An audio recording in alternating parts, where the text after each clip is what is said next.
మా సత్తిగానితోని, సత్తి నీకు తెలుసా మన హైదరాబాద్కి ఆపిల్ కంపెనీ వచ్చిందిరా అని చెప్పిన. ఏందక్క అమెరికాకి వెళ్ళి సేపులు తెచ్చుకోవాలా? నీ బిత్తిరిదాని ఉన్నావు, కోటిలో 25 రూపాయలకు బొచ్చడు దొరుకుతాయి అన్నాడు. ఓరు వారి యాపిల్ అంటే తినేటి కావు, ఫోన్ల కంపెనీ హైదరాబాద్కి వచ్చిందని చెప్పిన. ఇక ఆడికి ఎట్లనో తీరు చెప్పి అర్థం చేసినా కానీ మీరు ఈ వార్త చూడండి.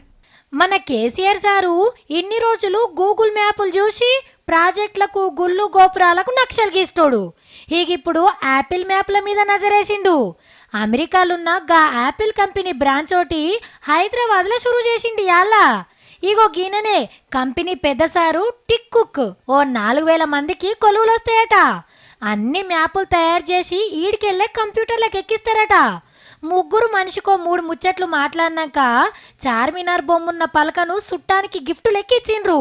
ఏన్కసిరి సార్ ఒక్క సెల్ఫీ ప్లీజ్ అని అడిగిండు రామారావు సార్.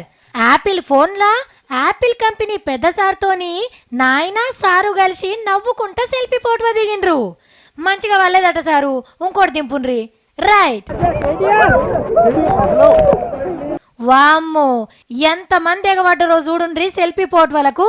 అగగో ఇటట దింపు సారు. సూపర్ పండ్రి. అవును గాని రామారావు సారు బేస్తారన్నాడు, ఏదో పెద్ద వార్త చెప్తానంటివి. నిన్న మా సత్తిగాడు ఏందో ఏందో చెప్పిండు. ఇంతకు ఏంది సార్ అది? బిగ్గెస్ట్ న్యూస్ డెఫినెట్ గా ఇదే. కాకపోతే ఇది కాకపోతే ఒకవేళ పాలేరులో కనుక ఫలితం తారుమారైతే రాజీనామా చేద్దాం అనుకున్నాను, అది కూడా న్యూస్ అయ్యింది. యాపిల్ కంపెనీ మీటింగ్ అయిపోగానే చక్కగా సెల్ ఫోన్ల కంపెనీ ఓపెనింగ్ కి పోయిండు. అరే క్రికెట్ ఆటల 5 అడుగుల బ్యాటు సచిన్ టెండూల్కర్. గీ కంపెనీలా సచిన్ సారు కూడా పొత్తున్నదట. ఇద్దరు కలిసి స్మార్ట్ రాస్ అనే కొత్త ఫోన్ను విడుదల చేసిండ్రు. సూపులకు ఇద్దరు ఒక్క తీర్లనే ఉన్నారు కదా.